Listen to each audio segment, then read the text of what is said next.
A waitress thought she was invisible, until a billionaire's mother signed 3 words that unlocked the secret Sophia had buried for years.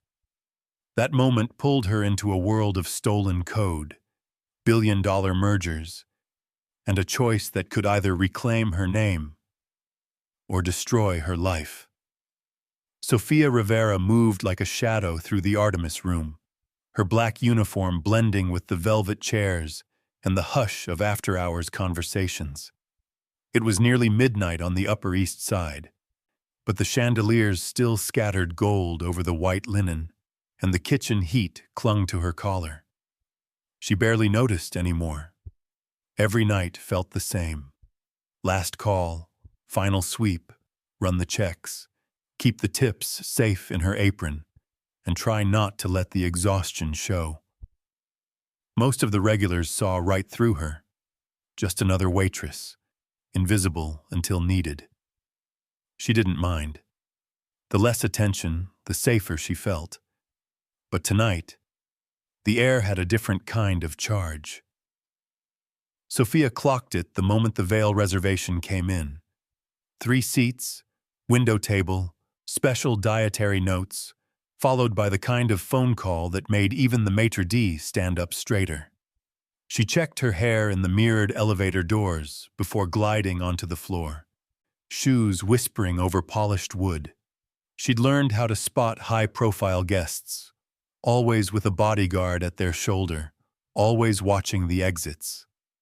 But what caught Sophia's eye first wasn't the billionaire in the tailored suit or his wary assistant. It was the older woman seated between them, calm but alert, her silver hair pinned in place, fingers resting lightly on the rim of her glass. Orders came and went: steak, asparagus, sparkling water, gluten-free dessert for the mother. Nothing out of place, no sign of tension. But when Sophia returned to clear the plates, she saw the woman's hands move in a blur. 3 quick, careful signs in American Sign Language. Sophia paused, heart skipping. It had been years since she'd seen that exact phrase, and her own hands responded almost instinctively, answering in clean, precise ASL. The entire room seemed to pause. The billionaire, Gideon Vale, looked up from his phone, confusion flickering across his face. The assistant froze mid-sentence. Sophia felt the weight of a dozen eyes settle on her. This was not the kind of restaurant where waitstaff broke into sign language. But Lydia Vale's smile was quick and knowing. She signed something else, faster, with a private kind of mischief. And Sophia grinned, unable to help herself. She translated as she cleared the dessert plate, voice low and even. Your mother wants to know if the chocolate soufflé really is better than the lemon tart. A small, conspiratorial laugh, the kind that made Lydia's whole face light up. For one moment, it was just 2 women sharing a secret. Then Gideon's voice broke the spell. Where did you learn that? The question was soft, but there was an edge to it, something more than idle curiosity. Sophia hesitated, measured her answer, and shrugged. Community college. Night classes. True enough, if not the whole story. As the table settled their bill, Sophia felt a prickle at the back of her neck. Was it pride or something darker? Fear at having revealed a piece of herself she usually kept hidden? She told herself it didn't matter. She needed the tips. She needed the job. She needed to pay the rent before Friday. That was all that mattered. Yet, as she wiped down the last table, she caught Lydia's gaze from across the room. The older woman's hands moved again, slower this time, spelling out a single sentence Sophia hadn't expected. My son needs someone like you. Gideon was already reaching for his coat, distracted by something on his phone, oblivious to the undercurrent between his mother and the waitress. But Sophia saw the suspicion spark behind his careful mask, the way his gaze lingered on her for a moment longer than necessary. The world, for just a second, felt full of possibility and threat. And so began a night that would unravel every secret Sophia had spent years hiding. Lydia's last sign hangs in Sophia's mind as she locks up. My son needs someone like you. Sophia can't tell if it's a blessing or a warning. The subway home was nearly empty, fluorescent lights flickering over battered plastic seats. Sophia's reflection stared back at her from the window, eyes rimmed red from another night on her feet. She clutched her bag to her chest, the city blurring past in streaks of yellow and blue. Rain traced lines down the glass. It was already past 1 in the morning. By the time she reached her walk-up in Queens, her shoes were soaked. She climbed 3 flights, every step heavier than the last. Her apartment was barely more than a box. Bare walls, second-hand furniture, a cracked window that never quite closed. Still, it was hers. Sophia locked the door behind her, flipped the light, and set her bag on the only chair. She peeled off her uniform and tossed it onto the radiator, listening to the faint hum of the neighbor's TV through the thin wall. The real world always felt sharper at night. Sophia checked her phone. 5 missed calls from a number she recognized. Her landlord. The voicemail was terse. Just a reminder about the rent hike notice slid under her door last week. There were 3 overdue credit card statements lined up neatly on the counter. She pushed them aside, reached under the bed for the old metal lockbox. Inside were pieces of a life she never let anyone see. Her MBA diploma, never framed, never used. A flash drive with folders of old code, each one dated and labeled, a digital fingerprint she'd spent years perfecting. And printed emails, messages from her old boss at North Star Labs. Emails she'd kept as proof, even if nobody ever believed her story. That her algorithm, her work, had been stolen. Sophia closed the box, stomach twisting. She glanced at the clock, nearly 2. On the muted TV, late-night news anchors were discussing the Vail Capital North Star Labs merger. It felt like a punch to the chest. The company that ruined her was about to partner with the billionaire who had noticed her for the briefest moment tonight. She stood in the dark, watching the news ticker scroll across the bottom of the screen. Brandon Holt, CEO of North Star, in talks with Vail Capital CEO Gideon Vail. Sources suggest deal could be finalized within weeks. She knew that name too well. Brandon Holt, the man who'd once promised her the world, then erased her from her own work. A storm of memories pulled at her. Late nights coding, whispers of partnership that turned into non-disclosure threats, the ache of betrayal she'd never told anyone about. Now her past was being dragged into the light, on national TV no less. The phone buzzed. She half expected it to be her landlord again, but it was a new number. Sophia's pulse quickened, but she let it go to voicemail. Instead, she sat at the tiny table, opened her laptop, and stared at the screen. Job postings, bank balances, a spreadsheet of bills, every tab a reminder of how close she was to losing everything. She opened her inbox out of habit. Among the junk mail and payment reminders was a message from her old college roommate. Just a single line. Saw you on the news tonight. That merger, are you okay? The past refused to stay buried. As dawn crept through the window, Sophia found herself tracing the edges of her diploma, wondering if it would ever mean more than a piece of paper. Somewhere in the city, billionaires made deals and fortunes changed hands. But in her small apartment, survival was still the only goal. Just before she drifted off on the couch, Sophia's mind snagged on a single, chilling realization. The man who had destroyed her life was about to partner with the man who, for one night, saw her as something more than invisible. Her phone lit up again, and this time the caller ID was hidden. Sophia stared, heart pounding, as she debated whether to answer. Sophia woke late, groggy and unrested, sunlight slicing through the crack in her window. She stumbled to the kitchen, made instant coffee, and tried to ignore the rising ache in her shoulders.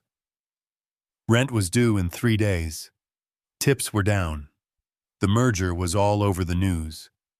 It was just another Monday in New York, except for the persistent blinking of her phone on the table. She unlocked it, expecting another missed call from her landlord. Instead, she found a crisp text. Unknown number. Gideon Vale. Thank you for speaking with my mother. Tomorrow, Columbia Steps, noon? The words barely made sense at first. Sophia blinked twice, staring at the message. Was this a joke? Was she being set up? But the timing, the details, no one else could know. She felt a cold sweat break along her spine. She wanted to ignore it, pretend the previous night had been a fluke. But the invitation was clear, and the signature, Gideon Vale, was impossible to ignore. Sophia tapped a reply, hesitated, then set the phone down. She had never been cautious enough, never good at keeping walls up. After years of being overlooked, someone was finally asking her to step forward. She spent the day in a strange limbo, cleaning her apartment, deleting old emails, making lists she never finished. She tried to distract herself, but the sense of something shifting, danger or opportunity she couldn't tell, hung in the air. That afternoon, her phone pinged again. A different notification this time, almost buried by the rest. Unusual login activity detected. Old email. North Star domain. Sophia's hands went cold. Someone was digging. Someone with access to the credentials she thought she'd buried. She rushed to her laptop, signed in, and found her inbox filled with password reset attempts, security alerts, flagged messages from years ago. Her heart hammered. Was it Brandon? Was it Vale Capital running background checks? Or someone else sifting through her history for leverage? She tried to lock everything down, but it was like fighting a rising tide. Sophia felt suddenly exposed, as if her entire life, every mistake, every secret, every desperate late-night email was about to be pulled out and examined under a billionaire's microscope. That night, she barely slept.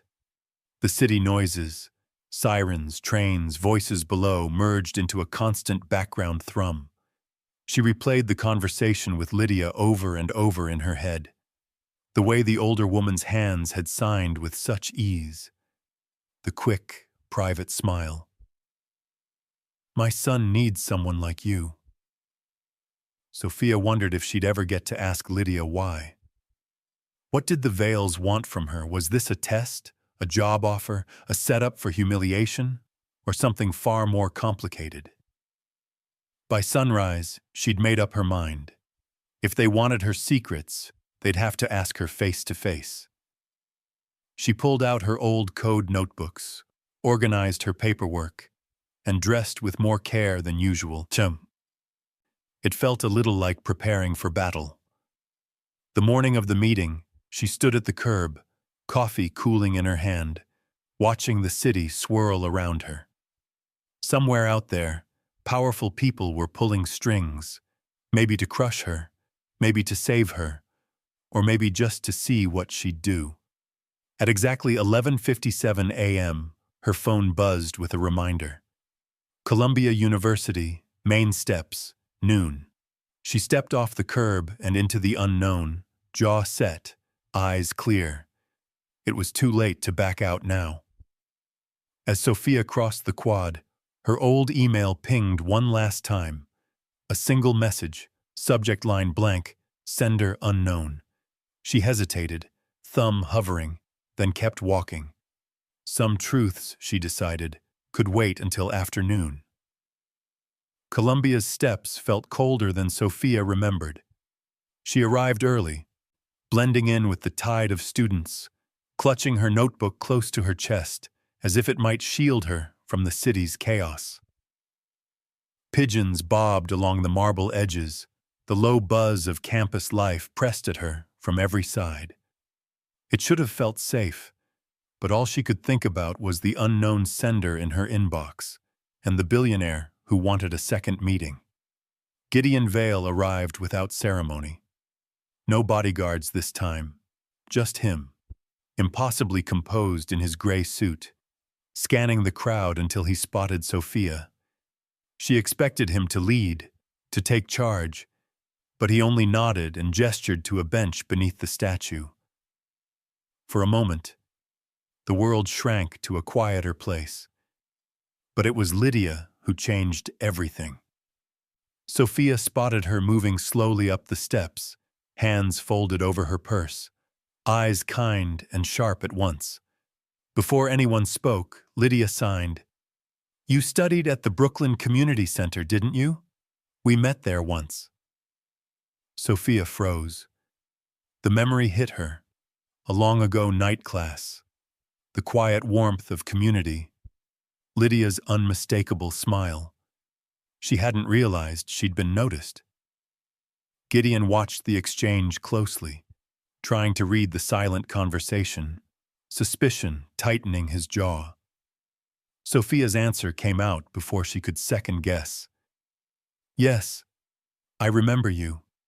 You were the only one who brought cookies to every class." Her voice wavered. It felt like revealing a hidden scar. Lydia smiled wider. "I never forget good students," she signed. But Gideon wasn't satisfied. He leaned forward, eyes narrowing. "There's more to your story than waiting tables. Why hide it?" Sophia hesitated. She glanced at her notebook, thumb running along the battered edge, then forced herself to speak. "North Star Labs is using my algorithm. My work." Her voice dropped to a whisper, barely audible over the campus noise. Gideon's expression shifted. Calculating. Cold. He didn't ask for proof. Not yet. But something sharp flickered in his eyes. Lydia caught it, signing softly. "Everyone deserves a second chance to be heard." The silence stretched. Students drifted past, oblivious to the quiet drama unfolding on the steps. Sophia wanted to disappear, to turn back time, but there was no hiding now. Gideon finally broke the tension. "I want to see your notes," he said, voice flat. "If your story checks out, things will change." No threat, no promise, just a test. Sophia opened her notebook, hands shaking. She flipped through pages of formulas, diagrams, handwritten code, her fingerprints in every margin. Gideon glanced over them, face giving nothing away. He nodded once, then checked his watch. "Meet me tomorrow. Vale Capital, floor 52. Bring everything." Without another word, he turned and walked away, already dialing his phone. Lydia squeezed Sophia's hand, eyes filled with unspoken encouragement. "You have more power than you think," she signed. As Sophia watched the mother and son disappear into the city crowd, she felt the world shift beneath her feet. The door she'd kept shut for years was now cracked open. All she had to do was step through it and risk everything. As Sophia packed up to leave, she saw a familiar figure in the crowd. Brandon Holt, watching from a distance, phone in hand. He vanished before she could call out. The past wasn't done with her yet. Sophia arrived at the Vale Capitol building with her battered notebook clutched to her side. Feeling out of place among the endless marble, glass, and silent confidence of Midtown Manhattan. The security guard eyed her, but Gideon had left her name at the desk. A crisp elevator ride carried her past floors of gleaming offices, the city dropping away behind mirrored panels. When the doors opened on floor 52, it felt like a different universe. Gideon waited by the window, cityscape glowing behind him. Lydia sat nearby, phone in her lap, offering Sophia a gentle nod. But the room's energy was different now, charged, clinical. On the conference table lay a stack of printed patent filings from North Star Labs, each stamped with Brandon Holt's signature. Gideon wasted no time. "Show me," he said, voice clipped. Sophia opened her notebook and laid out her work. Algorithms scribbled in black ink, diagrams, annotations, old bug fixes in the margins. She slid the notebook beside the North Star filings. The overlap was impossible to ignore. Her formulas matched entire sections of the newly patented code, line for line, symbol for symbol. Gideon flipped back and forth, silent. Lydia leaned forward, peering at Sophia's handwriting, then at the cold precision of the official documents. She tapped a section with her finger and signed, "This is your work. It's obvious." Gideon looked at Sophia, eyes narrowed. "Do you have the originals? The files, emails, anything?" Sophia nodded, handing him the flash drive from her pocket, her digital lifeline. He inserted it into the conference computer. Code scrolled across the screen, timestamps and metadata flashing by.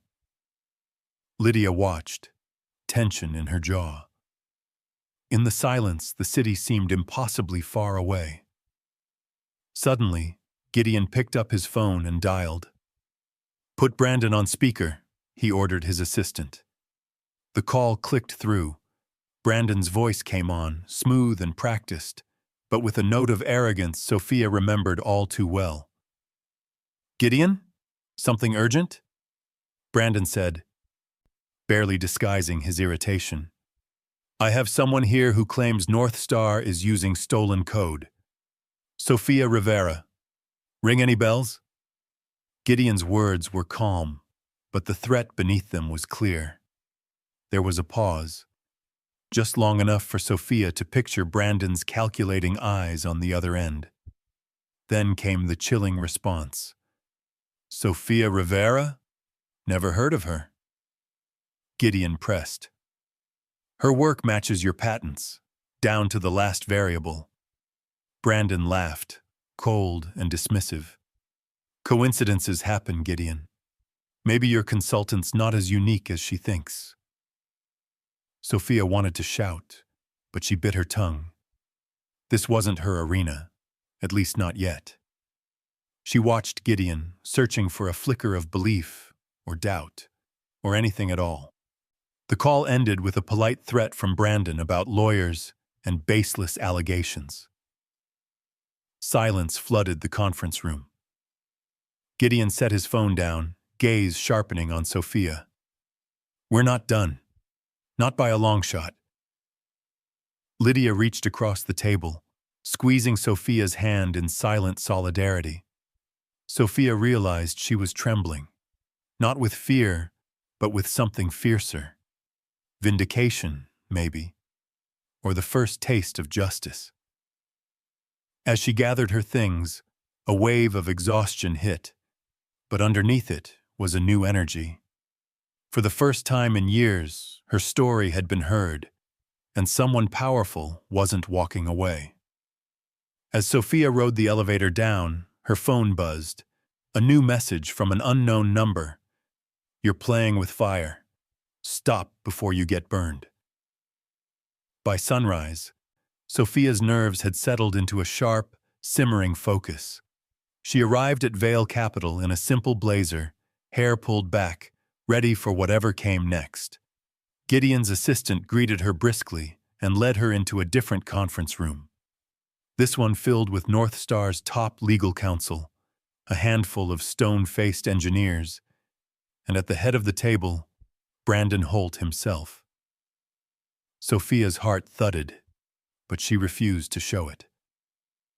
Lydia was there too, seated quietly with a discreet necklace glinting beneath her collar. A piece of tech Sophia recognized, a wearable recorder. Every word today would be evidence. Gideon opened the meeting with a single sentence. Mr. Rivera is here as an independent consultant to verify claims of original authorship. The air went cold. Brandon's eyes met Sophia's with open hostility, but he kept his smile in place. The presentation was clinical. Sophia outlined the core algorithms, explained her code's evolution, and detailed the steps that marked her unique style. Little quirks no other coder used, embedded in the structure. She showed the metadata from her flash drive. Dates, times, file versions. Every proof was stacked on the table for all to see. Brandon interrupted often, throwing out legal jargon, NDA, proprietary, non-compete, even veiled threats about career sabotage. His lawyers backed him up, flipping through contracts and patents, trying to poke holes in Sophia's story. But Sophia stayed calm, answering every challenge with facts, never raising her voice. At one point, Brandon grew careless. His frustration crackled and he snapped, "We just normalized the source, like every other project." The room went silent. Lydia, fingers trembling only slightly, tapped her necklace. The recorder caught every word. Gideon's gaze shifted. "Could you repeat that?" he asked, voice almost too soft. Brandon realized his mistake, but it was too late. The lawyers whispered urgently, but the damage was done. Sophia finished her presentation, feeling a strange blend of exhaustion and clarity. It was no longer just her word against North Stars. There was proof now, something tangible and undeniable. She could sense the shift in the room. Some of the engineers glanced at her with new respect, others with quiet fear. Lydia leaned in, catching Sophia's eye, and signed subtly under the table. "You're winning." Sophia nodded back, barely daring to believe it. As the meeting adjourned, Brandon made a last effort to intimidate. He stood close, voice low.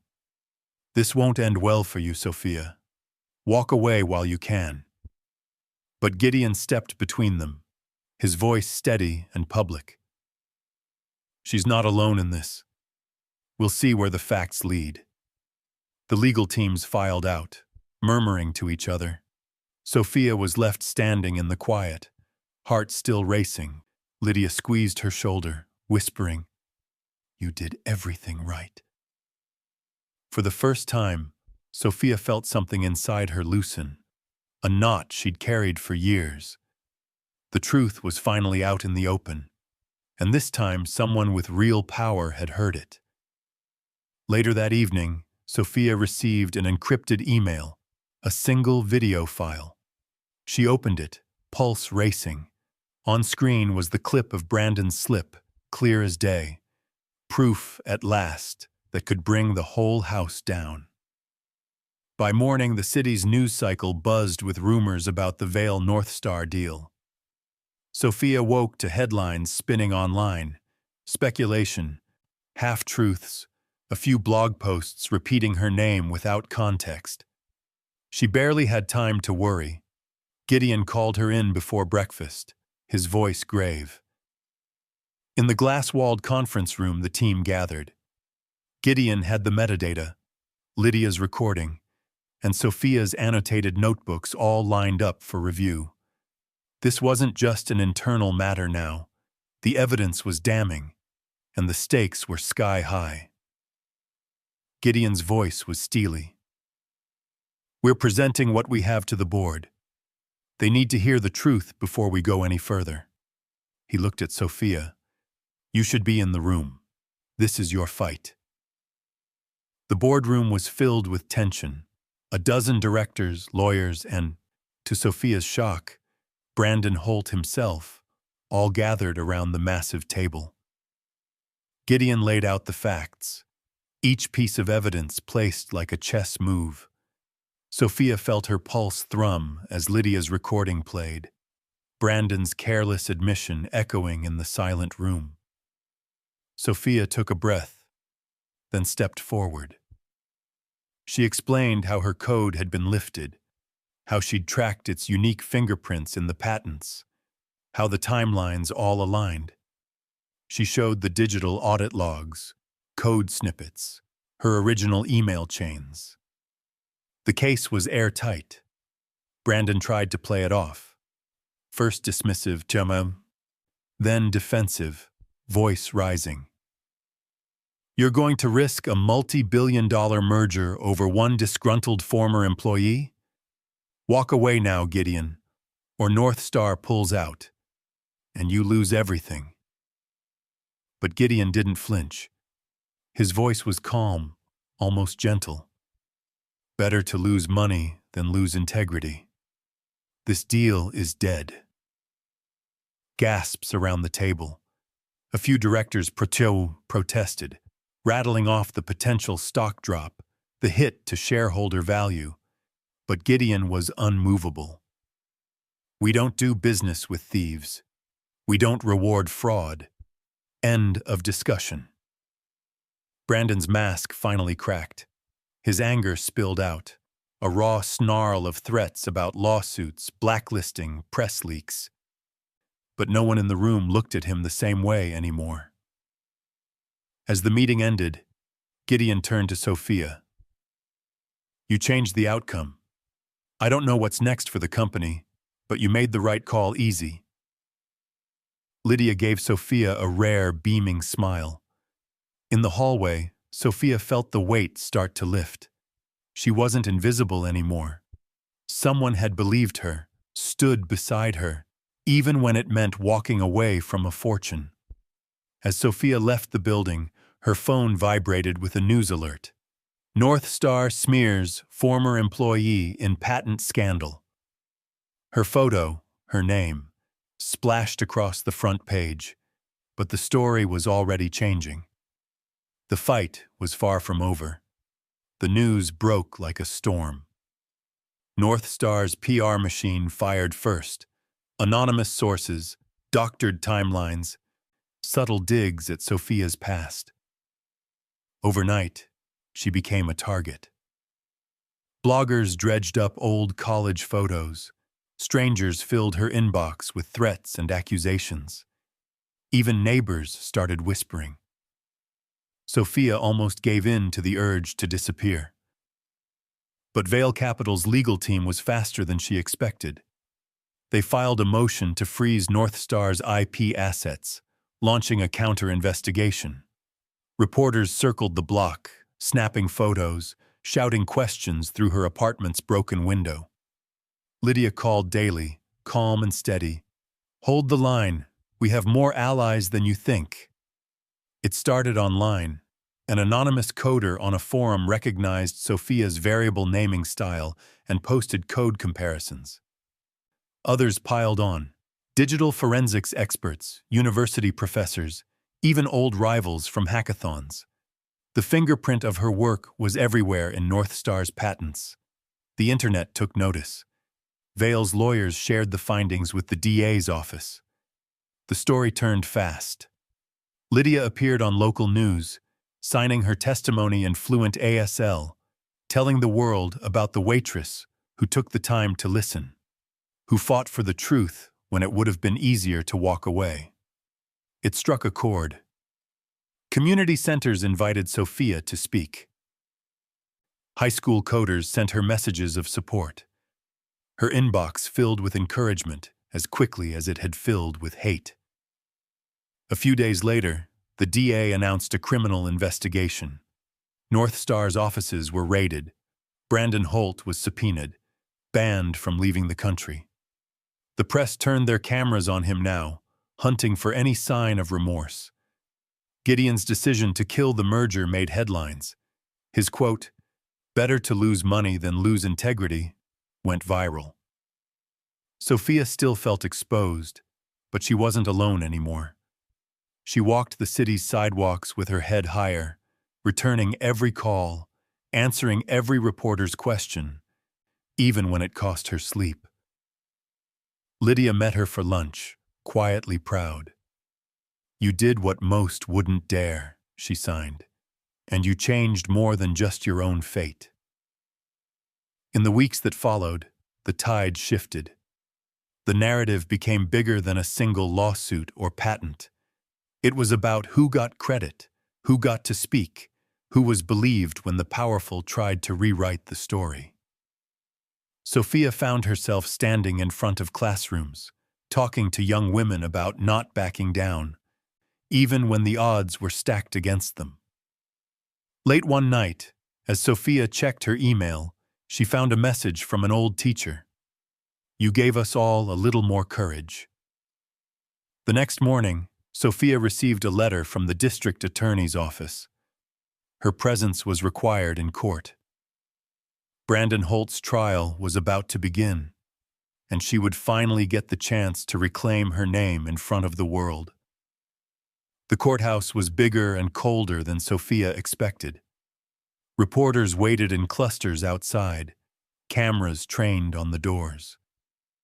She wore her only suit and walked through security with Lydia by her side, hands shaking just enough to make her grip the evidence folder tighter.